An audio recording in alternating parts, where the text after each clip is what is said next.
जय संविधान, जय भीम, महात्मा गांधी की जय, गोडसे मुर्दाबाद। देखिए, एक हजबोले साहब हैं, दत्तात्रेय हजबोले, जो कि आरएसएस के अगले प्रमुख बनने वाले हैं। उन्होंने एक स्टेटमेंट दिया है और उस स्टेटमेंट का कई बीजेपी के मंत्रियों ने समर्थन किया है। अब समझने की क्या आवश्यकता है कि ये जो स्टेटमेंट दिया है, ये आखिर स्टेटमेंट क्यों दिया है और वो क्या चाहते हैं, इसका विश्लेषण करने की ज्यादा आवश्यकता है, बल्कि इस बात की कि उन्होंने क्या कहा है। असली मुद्दा यह है कि उन्होंने ऐसा क्यों कहा है और भारतीय जनता पार्टी के बड़े बड़े नेताओं ने उसका समर्थन क्यों किया है। और ये बात बिल्कुल आपको पता है, जब पिछले लोकसभा के चुनाव हुए थे 2024 के, उसके पहले भारतीय जनता पार्टी के बड़े बड़े नेताओं ने, जो पार्लियामेंट का इलेक्शन लड़ रहे थे भारतीय जनता पार्टी के टिकट पे, उन्होंने कहा था कि 400 सीटें अगर हमें मिल जाएंगी तो हम संविधान बदल देंगे। संविधान बदलने का मतलब संविधान का मूल रूप बदल देंगे। और क्योंकि संविधान बना हटा के मनुस्मृति तो लागू कर नहीं सकते, लेकिन संविधान में उन धाराओं को,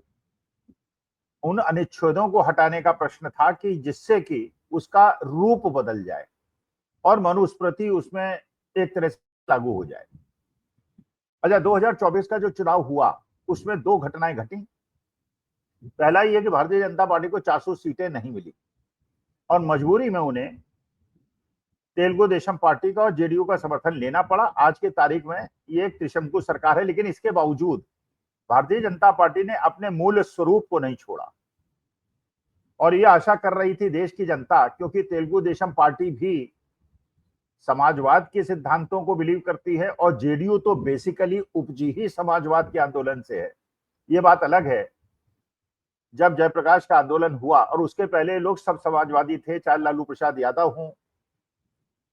चाहे मुलायम सिंह यादव हों, चाहे नीतीश कुमार हों, लेकिन बाद में नीतीश कुमार अलग जेडीयू से उन्होंने समझौता किया भारतीय जनता पार्टी का, कई बार बीजेपी से किया, कई बार आरजेडी से किया और सत्ता में बने रहे। लेकिन मूलतः उनके सिद्धांत जो हैं समाजवादी सिद्धांत हैं। लेकिन अभी भी नीतीश कुमार विचलित नहीं है दत्तात्रेय हसबोले के स्टेटमेंट के बाद और बड़े बड़े नेताओं के इसके समर्थन में आने के बाद कि जो संविधान के प्रस्तावना में समाजवाद शब्द इंदिरा जी ने इमरजेंसी पीरियड में इंक्लूड किया था और धर्मनिरपेक्षता को इंक्लूड किया था, इसके हटाए जाने की बात करने के बावजूद जेडीयू की क्या बाध्यता है, नीतीश कुमार की क्या बाध्यता है कि वो भारतीय जनता पार्टी के साथ सरकार में है, ये प्रश्न चिन्ह तो है। अच्छा, जो भारतीय जनता पार्टी के समर्थक कह रहे हैं, जैसे शिवराज सिंह चौहान जो पहले मध्य प्रदेश के मुख्यमंत्री थे और अब कृषि मंत्री हैं, बड़े महत्वपूर्ण पद पे हैं, उन्होंने कहा कि इसकी संविधान के प्रस्तावना में आवश्यकता ही नहीं है इन दो शब्दों की, समाजवाद की और धर्मनिरपेक्षता की, क्योंकि मूलतः भारतीय समाज समाजवादी है और धर्मनिरपेक्ष है। जब है ऐसा तो इसमें प्रस्तावना की क्या आवश्यकता है। अच्छा, शिवराज सिंह चौहान को मैं बड़ा मॉडरेट नेता मानता था और बड़ा समझदार नेता मानता था, लेकिन स्टेटमेंट के बाद भाई जो चीज स्पष्ट है और जो हमारे समाज की एक विशिष्टता है उसको दिखाने में क्या परेशानी, उसको कहने में क्या आवश्यकता है। भाई अगर आप हिंदू हैं और कहते हैं आप गर्व से हिंदू हैं तो कहिए गर्व से हिंदू है, लेकिन ये तो आप सबको आपके नाम से ही पता चल जाएगा आप हिंदू हैं, तो उसके बाद इसको बताने और लिखने की आवश्यकता है, लेकिन वो आवश्यकता है। आप मुसलमान हैं, सिख हैं, ईसाई हैं, जो भी हैं आप, जो आपकी पहचान है, जो आपका नाम आपकी पहचान है, वो ठीक है, इट्स पार्ट ऑफ इट। अच्छा, दूसरा प्रश्न जो उठाते हैं भारतीय जनता पार्टी के समर्थक, वो ये कहते हैं कि बाबा साहब भीमराव अम्बेडकर ने संविधान जब बनाया था उन्होंने प्रस्तावना में इन शब्दों का उपयोग नहीं किया था, बिल्कुल नहीं किया था। कारण ये कि उस समय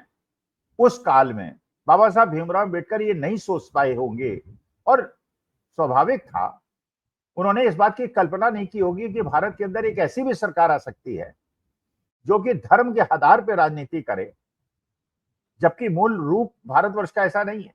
भारतवर्ष का हिंदू मुसलमान सिख ईसाई सब जो है वो धर्मनिरपेक्ष है, लेकिन ये उन्होंने नहीं सोचा था कि राम मंदिर का एक आंदोलन चलेगा, उसमें धार्मिक भावनाओं को भड़काया जाएगा, फिर सुप्रीम कोर्ट का निर्णय आएगा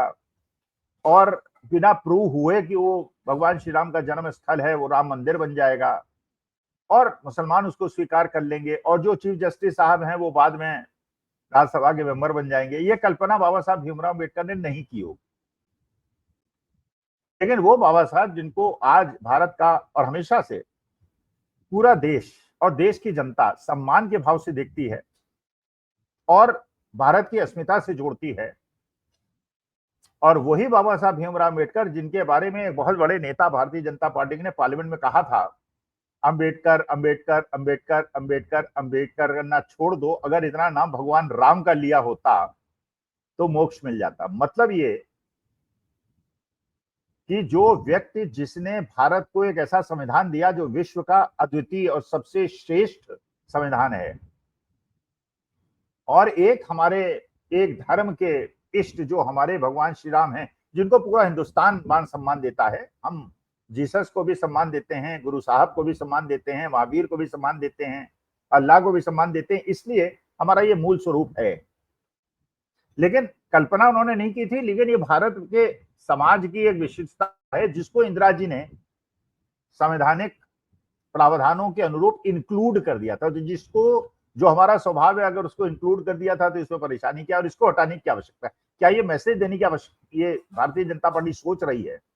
इसके बावजूद कि उसको 400 सीटें नहीं मिली हैं, और जो कल्पना उसने की थी कि 400 सीटें मिलने में संविधान बदल देगा, 400 सीटें न मिलने के बावजूद वो संविधान की मूल भावना को बदलना चाहता है, और जेडीयू और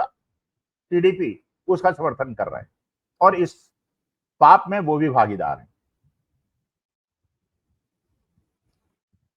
देखिए, समाजवाद का मतलब क्या होता है? देखिए, 3 तरह की विचारधाराएं हो सकती हैं किसी भी देश को चलाने के लिए, एक पूंजीवाद, एक समाजवाद, एक साम्यवाद। पूंजीवाद का मतलब यह है कि आप ये मानते हैं, देश को चलाने वाले ये मानते हैं कि अगर लोग उद्योगपति बनेंगे, पूंजीपति बनेंगे, अमीर बनेंगे, तो बेनिफिट नीचे परकुलेट डाउन करेगा और समाज का फायदा होगा। लेकिन उन समाजों के लिए चीज ज्यादा संभव है जहां पॉपुलेशन कम है और तकनीकी समृद्धता है। वेस्ट ने, अमेरिका ने इसको स्वीकार किया। दूसरे तरह की विचारधारा हो सकती है जिसमें साम्यवाद की बात हो, जिसमें कहा जाए कि सारी पूंजी और सारा कंट्रोल जो है वो सरकार के हाथ में होगा, और अगर आप इंडस्ट्री लगाएंगे तो सरकार ही का कंट्रोल होगा, आपके पास निजी। तो दोनों में कुछ बेनिफिट हैं, कुछ नुकसान है। पूंजीवाद के अंदर कम पॉपुलेशन, टेक्नोलॉजिकली सुपीरियर सोसाइटी में चल सकता है। कम्युनिज्म वहां चल सकता है जहां पे ये विचारधारा है कि नीचे से जब लोगों को समृद्धता मिलेगी तो वो स्पेंड करेंगे तो कुछ कैपिटलिस्ट उसमें उभरेंगे और उसके बाद एक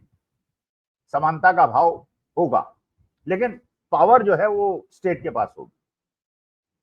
पंडित जवाहरलाल नेहरू ने जब देश आजाद हुआ उस समय सोचा कि देश की आबादी बहुत ज्यादा है, तकनीकी रूप से हम बिल्कुल समृद्ध नहीं है, तो हम साम्यवाद की ओर भी नहीं जाएंगे, हम पूंजीवाद की ओर भी नहीं जाएंगे, हम मिडवे रहेंगे। और कांग्रेस की विचारधारा हमेशा मिडवे वाली थी, माने मिड टू लेफ्ट, कि हम पूरी तरह साम्यवादी नहीं होंगे, सरकार का कंट्रोल नहीं होगा, लेकिन सरकार की भी पीएसयूज होंगी और प्राइवेट सेक्टर को भी नहीं रोका जाएगा, उनको भी पनपने का मौका दिया जाएगा और एक आपस में कंपटीशन होगा और उस कंपटीशन से जनता को फायदा होगा। प्राइवेट सेक्टर के कुछ बेनिफिट्स हैं, पब्लिक सेक्टर के कुछ बेनिफिट्स हैं, लेकिन जब कॉस्ट ऑफ प्रोडक्शन कम करेगा कोई,